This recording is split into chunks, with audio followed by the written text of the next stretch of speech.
এই দেশে সর্বপ্রথম টার্গেট ছিল হিন্দুদেরকে দিয়ে সংখ্যালঘুদের উপর নির্যাতন হচ্ছে, সেই দিয়ে শহীদ মিনারের সামনে আপনাদেরকে রাস্তায় নামিয়েছেন, মিথ্যা অজুহাত উঠায় সাম্প্রদায়িক সম্প্রীতি বিনষ্ট করার চেষ্টা করেছেন।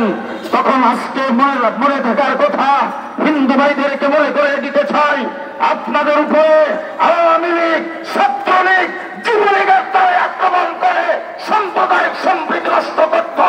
আমরা হেফাজতে ইসলাম মাদ্রাসা আলেম ওলামায়ে কেরাম আমরা আপনাদের পাহারাদারি করেছি।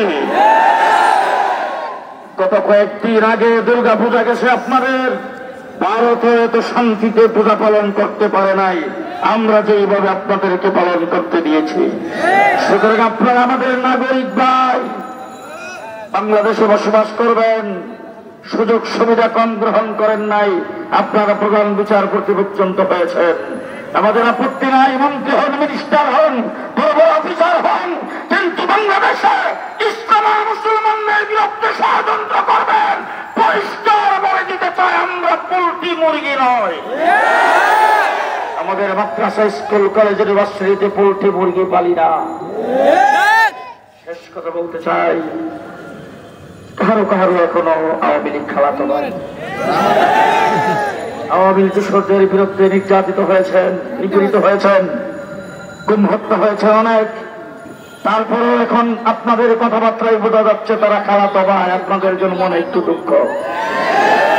আমার মনে হচ্ছে আপনারা ভারত তোষণ নীতি পালন করছেন, ভারতের সাথে যে সম্পর্ক আপনাদের খারাপ হয়ে ক্ষমতায় যাইতে পারবেন না। মামুনুল হক যেই কথা বলেছেন, ভারত তোষণ নীতি পালন করে ভারতের সমাবেশ হয়ে আগামীতে কাউকে ক্ষমতায় আসতে দেওয়া হবে না। শেষ কথা আপনাদের সামনে বলবো, ইসলামকে নিষিদ্ধ ঘোষণা করতে হবে। রাজক শক্তির ষড়যন্ত্র যেদিক থেকে আসে সেদিক থেকে মোকাবেলা করতে হবে। অন্তর্বর্তীকালীন সরকারকে সহযোগিতা করতে চাই, যদি তারা ব্যর্থ হয়, কোন ষড়যন্ত্র হয়, হেফাজতে ইসলাম করে বসে থাকবে না, আবার সভ্যযুক্ত হবে, আবার